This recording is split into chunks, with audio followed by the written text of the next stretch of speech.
Boa noite, eu sou o professor Bruno Mangabeira, do Grupo Alub, e hoje a gente vai resolver alguns itens da prova do primeiro vestibular de 2012, da UNB.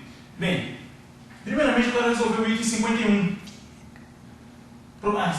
O item de física da prova da UNB. Primeiramente, vou resolver o item 51, a respeito de partículas que são emitidas do Sol e que podem bater na Terra, né? O texto fala sobre o vento solar e sobre a emissão de partículas que saem do Sol e se propagam no espaço. Apresenta uma tabela, na página 10, com as distâncias entre Sol e alguns planetas do Sistema Solar. E aí temos aqui embaixo, tendo como referência o texto e os dados da tabela acima, julgue os itens de 51 a 57 e de 60 a 66. Faça o que se pede nos itens 58 e 59, que são do tipo B, e assinale a opção correta no item 67, que é do tipo C. Bem, item 51. Considere que a Terra tem uma órbita circular de raio igual a sua distância média ao Sol. Considere ainda que, em determinado instante, o Sol emite um próton com velocidade igual a 400 km por segundo, na direção formada por um ângulo θ, com a reta que une a Terra ao Sol, conforme indicado na figura a seguir. Nessa situação, para que o próton atinja a Terra, o ângulo θ deverá ser tal que θ está entre 4 graus e 5 graus. Bem, na prova temos uma figura bem semelhante a essa aqui. Temos aqui um ponto onde se situa a posição do Sol. E temos aqui a Terra em uma posição aleatória aqui, uma posição randômica. E a Terra ela vai girando em torno do Sol. Uma partícula lançada do Sol, ela vai se propagando, até um determinado ponto, onde ela já conseguiu percorrer toda a distância entre Sol e Terra. E ele quer saber qual o ângulo θ que permite que a partícula atinja a Terra nesse ponto. Bem, para isso, primeiro eu tenho que saber quanto tempo demora para a partícula sair do Sol e percorrer toda essa distância.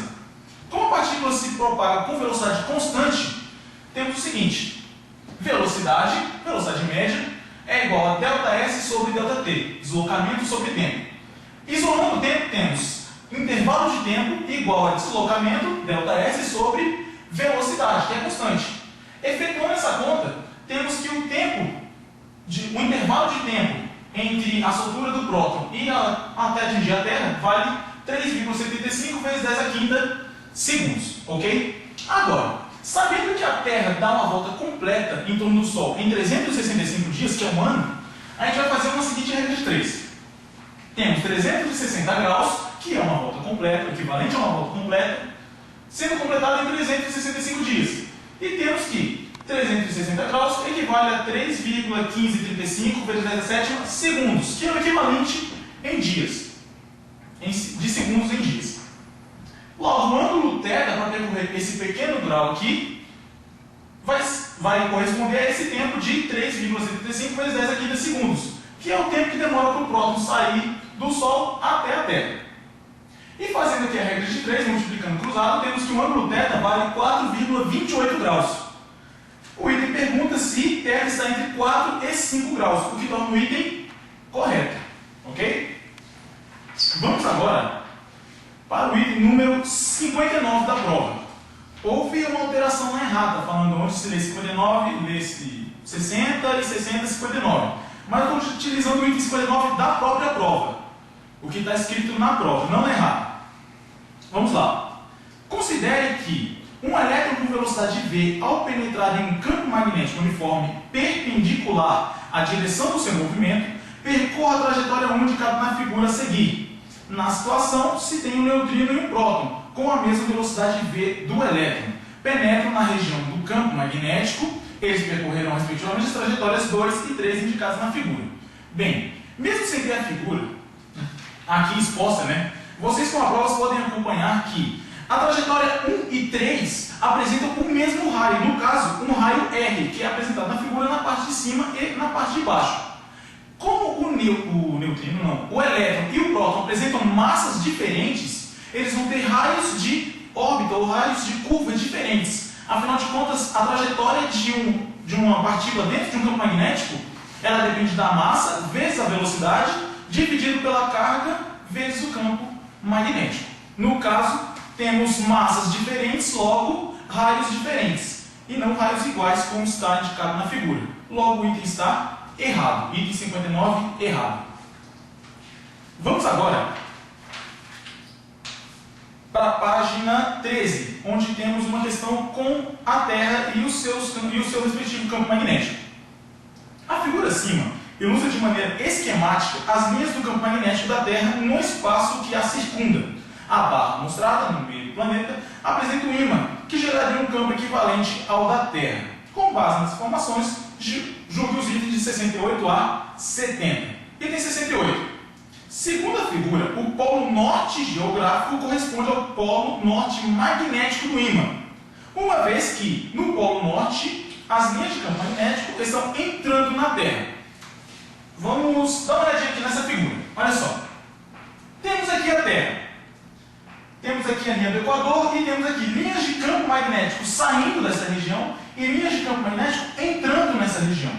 Essa parte superior da esfera é o norte geográfico da Terra. O norte geográfico da Terra corresponde aproximadamente, ao sul magnético da Terra. E o polo sul geográfico corresponde ao norte magnético. Linhas de campo saindo, linhas de campo entrando. Linhas de campo magnético sempre entram no sul magnético, de materiais magnéticos.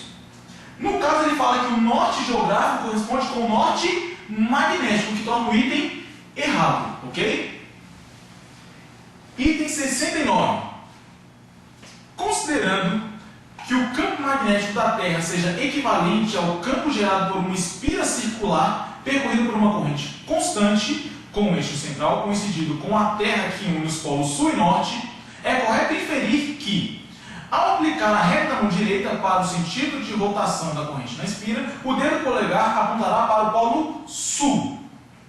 Bem, vamos dar uma olhadinha aqui. A espira, ela vai coincidir com essa circunferência que eu desenhei de lado, que seria a parte aqui saindo da esfera e essa parte pontilhada entrando na esfera. A reta da mão direita vai consistir no seguinte informação. Eu vou utilizar as pontas dos dedos para indicar o sentido da corrente. Então, corrente saindo desse lado da Terra e indo para o outro, passando por fora, como se fosse uma esfera. Então, aqui terei o sentido da minha corrente elétrica. E para baixo terei o sentido do campo magnético, apontando para o polo sul geográfico, o que torna o item correto. E o próximo item, item 70, uma partícula carregada lançada paralelamente às linhas de campo mostradas na figura sofrerá um desvio de 90 graus devido à ação de uma força magnética. Bem, toda partícula carregada vai sofrer alteração, vai sofrer força de campo magnético quando ela entrar com um certo ângulo em relação ao campo. Se o campo estiver na horizontal e ela entrar perpendicular ao campo, sofrerá força. Agora, se ela entrar paralelamente ao campo, não terá nenhum tipo de força magnética atuando sobre a partícula. Logo, ela não sofrerá desvio, o que torna o item errado. Ok? Bem, são esses itens que a gente preparou para resolver para vocês. Eu espero que vocês tenham feito uma boa prova e boa noite.